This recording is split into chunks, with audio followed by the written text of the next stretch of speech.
One Seasons disc for the elven kings under the sky, one for the dwarf lords in their halls of stone, one for toy museums doomed to die, one for the lady who rescued horses, one for the trucking king and his yard of steel, and one for Littleton and their cardboard pass, and one Blu-ray to rule them all from the hand of Variety Films. Well, we've come hopping along down to the end of the Yellow Brick Road.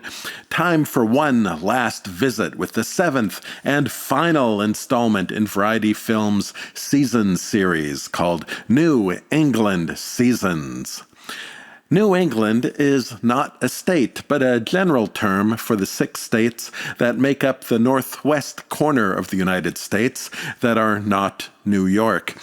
Previously, each disc was dedicated to one of these states, but here we visit towns from the entire area, providing something of a greatest hits of the New England tourist experience. This disc is offered in 2 formats, Blu-ray or ultra-high-def Blu-ray in side-by-side format. Although 3D was never ported over to the UHD disc, this is something of a workaround and is similar to streaming 3D off of YouTube. There are a small number of 3D TVs and projectors that will accept a ultra-high-def signal and let you force it into 3D mode.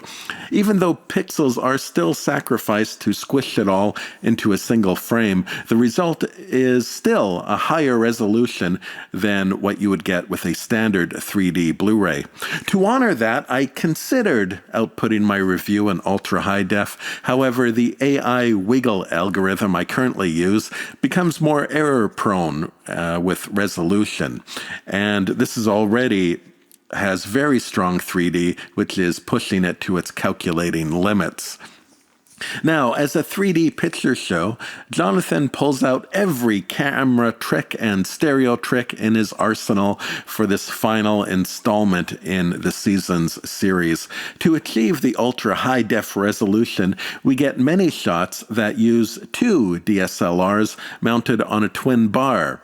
Ironically, last week I commented on the dangers of using such a rig, as they are out-of-sync cameras, but as this is largely filming still life, shutter discrepancies are not too big of a deal, and it makes for some of the most beautiful and sharpest shots of the entire series. These are often super wide shots with a monster twist between the 2 views. This seems to be generally reserved for distant shots, so it works as a stereo image that you're not likely to see in a regular movie. Now, it doesn't take away from the pleasure of the moment, but there is one weird lens being put to frequent use in many of these wide shots. Here you can see these trees look like they've been bent over by some unknown distant blast. That's just a lens effect. It makes spaces look huge and wide, as if being seen from an ant's point of view in the middle of a large fishbowl. I'm not sure if I'd say I like it, but it sure is interesting to have experienced it. What is absolutely stellar is the inclusion of macro 3D shots, as you can see with these water drops. If this sort of view tickles your stereo funny bone, then you will also want to check out Variety Films' Real Bugs 3D discs, which features a lot of this photography. Now there are, gasp, a few moments of 3D converted shots, which was a surprise to find. Not many, and see if you can pick them out. They are identified on the bonus program that talks about the challenges of producing this series. Check out these icy fingers of frozen death. This is Seasons, so we do visit these places at different times of the year.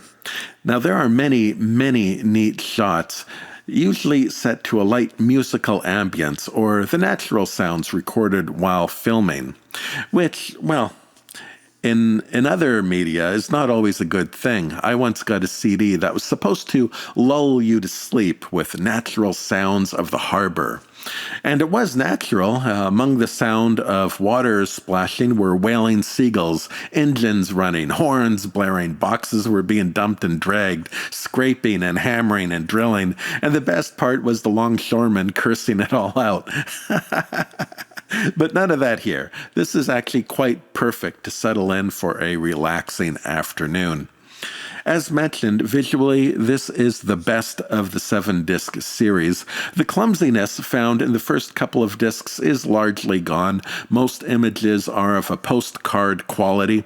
If you were to just buy one of the 7 discs, this would not be a bad choice. However, I feel watching this without first watching at least some of the previous installments would diminish the overall experience, like riding a helicopter to the summit of a mountain before climbing it.